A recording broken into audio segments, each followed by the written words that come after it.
नमस्कार, जय हिंद, वंदे मातरम। विजय पथ में सभी पूर्व सैनिकों एवं सैनिकों का सबका स्वागत। यात्रा बहादुरगढ़ से दिल्ली की तरफ शहीद स्मारक की तरफ निकल चुकी है। ऐतिहासिक रैली है। दिल्ली पुलिस ने पहले कॉम्प्रोमाइज़ की बात, बाद में गिरफ्तारी की तक बात कर डाली और ऐतिहासिक क्षण है। हम गिरफ्तार होने में कोई शक शुबा नहीं, हमें जेल हो जाए। क्रांतिकारियों को भी बहुत जेल हुई होगी, फांसी हुई होगी, तब देश को आज़ादी मिली। और ये भी एक सैनिकों के पे पेंशन और अन्य अधिकारियों की आज़ादी का सवाल है। इसके लिए हम बढ़ चढ़ कर भाग ले रहे हैं। इतिहास बनाना है, इसलिए सभी लोग शहीद स्मारक पर पहुँचे। तो मैं आपको इस संदर्भ में कुछ विशेष बातें बताना चाहता हूँ कि कोई भी विषय से कब भागता है। गवर्नमेंट जान समझकर कभी क्यों नहीं बात की, उन 22 मांगें जो रखी हैं या जो विसंगतियाँ हुई उस पर क्यों नहीं बात करता है, बचकर कब भागा जाता है। मैं आपको उदाहरण देता हूँ मिलिट्री सर्विस पे के केस का। मार्च में बहस हुई थी, जब पूछा गया था ये रिस्क बेसिस पर है, रिस्क इज सिमिलर सिपाही टू ब्रिगेडियर, इसलिए दिया जाता है तो बराबर क्यों नहीं है। फिर उन्होंने कहा this is duty of charter basis. तो ड्यूटी ऑफ चार्टर बेसिस तो सिपाही और सूबेदार भी एक ही ड्यूटी चार्टर में नहीं आते, ना ही लेफ्टिनेंट और ब्रिगेडियर एक ही ड्यूटी चार्टर में आते, फिर बराबर कैसे। और यदि ड्यूटी चार्टर बेसिस है भी तो जनरल का सबसे ज़्यादा क्यों नहीं है। आखिरी दाव उन्होंने ये कहा था, सरकारी वकील ने और अफसरों के पक्ष ने, मिलिट्री सर्विस पे इसलिए भी दी जाती है कि अफसर शॉर्ट सर्विस होता है, 14 साल नौकरी करते हैं, वहाँ पर ऑप्शन होता है नौकरी बढ़ाने का। सबसे ज़्यादा शॉर्ट सर्विस सिपाही की है, 17, 2 साल प्लस 19, क्या उसके बाद कोई ऑप्शन है? नहीं है। फिर 57 से 60 साल वालों की, इनकी तिगुनी क्या क्यों है? चौथी बात पूछी थी MNS कॉम्बैट है नॉन कॉम्बैट है, बोला नॉन कॉम्बैट है, फिर उनका जैसे जवानों से दुगना क्यों? इन सवालों का जवाब से बचते हुए आज तक आ रहे हैं। और डेट पर डेट कभी जज बदल देते हैं, कभी बेंच बदल देते हैं, कभी समय बदल देते हैं, कभी तारीखों पर तारीख, कभी ये कहते हैं कि हमारी तैयारी ही नहीं है। अब 9 नवंबर को उसकी भी अगली हेयरिंग है और मुझे नहीं लगता कि बहस में खड़े हो पाएंगे, फिर भागने का प्रयास किया जाएगा। आखिर कब तक भागोगे? अगर ऐसा नहीं होता तो हम क्यों प्रधानमंत्री आवास पर जाते? जो तरीका था मोदी का वो हमने दे ही दिया था। अपने अपने जिला के माध्यम से, अपने अपने मजिस्ट्रेट के माध्यम से, अपने अपने MLA के माध्यम से, अपने अपने क्षेत्र के क्षेत्राधिकारियों के माध्यम से मांग पत्र तो पहले ही जा चुके थे, तो फिर सुना क्यों नहीं? इसलिए इस यात्रा को सफल बनाने के लिए दिल्ली जरूर पहुँचे। और यदि आप सोच रहे होंगे कि सब कुछ जानते हुए देते क्यों नहीं है, देते इसलिए नहीं है कि डिफेंस बजट एक नॉन प्लानिंग बजट होता है। रेलवे नहीं है कि 5 देंगे तो 50 कमा कर देंगे, ऐसा इसमें कोई प्रावधान नहीं होता। डिफेंस पर लगने वाला पैसा शुद्ध रूप से खर्च ही होता है और गवर्नमेंट ऐसा चाहती नहीं है। दूसरा, यदि आप नहीं देना चाहते, देना चाहते तो ढिढोरा क्यों पीट रहे हैं कि हम 5वीं इकोनॉमी है, इस देश की समस्त विश्व की 5वीं इकोनॉमी है, अगर हैं तो हमें क्यों नहीं दे रहे हैं? तो देखिए बहादुरगढ़ से दिल्ली स्मारक यात्रा की एक झलक आप देख सकते हैं किस प्रकार चलते चलते पैरों में छाले हो गए हैं, लेकिन ना रुकेंगे। मैं संदेश दीजिए, ना रुकेंगे ना थकेंगे। पैरों में छाले हो गए हैं, पट्टी करवा रहा हूं और फिर यात्रा आगे कंटिन्यू रहेगी जब तक प्रधानमंत्री के निवास तक हम लोग पहुंचेंगे। आप लोग भी कल सुबह सभी भारी संख्या में अमर जवान ज्योति राष्ट्रीय युद्ध स्मारक national war memorial India Gate के पास पहुंचे। धन्यवाद। जय हिंद, जय भारत।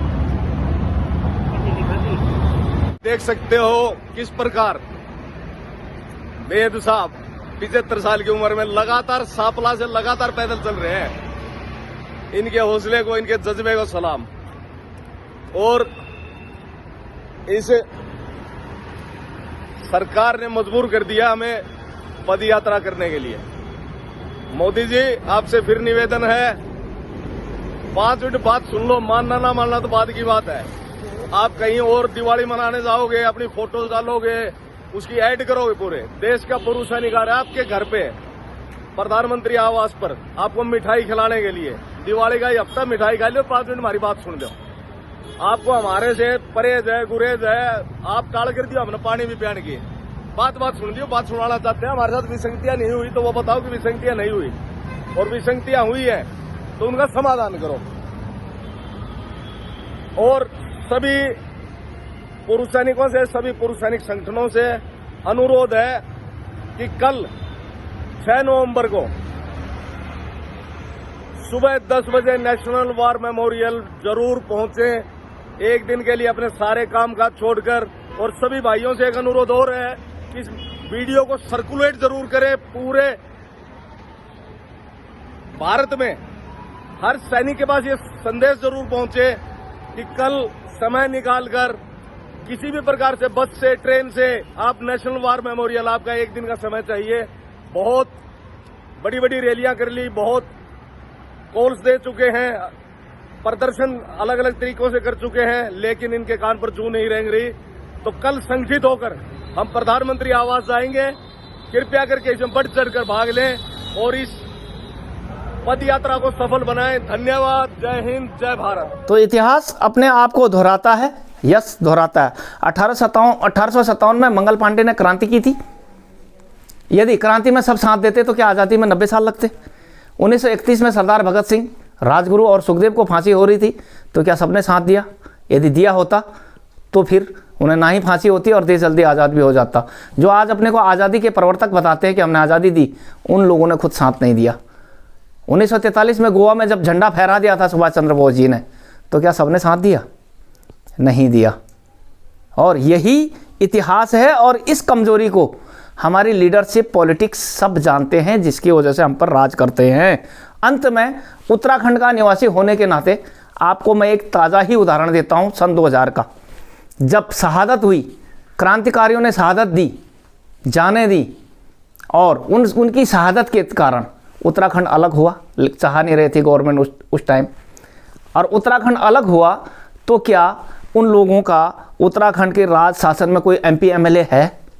कोई राज कर रहे हैं? राज कोई और ही कर रहा है।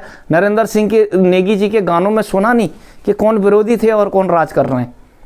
तो आज वो लोग कहाँ हैं? ऐसा ये हमारे इतिहास में होता आया है, और इसलिए अपने ज़मीर को जगाइए, सैनिक एकता का परिचय दीजिए, और जो राष्ट्र और क्षेत्र तक सैनिकों के लिए और समस्त जनता के लिए बहुत ज़रूरी है, इसलिए अपनी एकता का परिचय ज़रूर दें। हम जो भी हैं, जितने भी हैं, जितने भी लोग दिल्ली जा रहे हैं, यही असल सैनिक यही हैं। पुतलों की ज़रूरत नहीं होती है, जिनमें जान ही नहीं है, जिनमें शरीर है आत्मा नहीं है, उसका क्या करोगे? इसलिए चलिए दिल्ली, कल शहीद स्मारक से लेकर दिल्ली प्रधानमंत्री आवास तक चलिए और अपने अधिकारों की मांग कीजिए कि प्रधानमंत्री अटेंड तो करें, कम से कम दें न दें बात की बातें हैं, ये कह दें कि मांगें गलत हैं, ये तो जान लें। इसलिए बने रहें विजय पथ के साथ। धन्यवाद, नमस्कार, जय हिंद, वंदे मातरम, भारत माता की जय।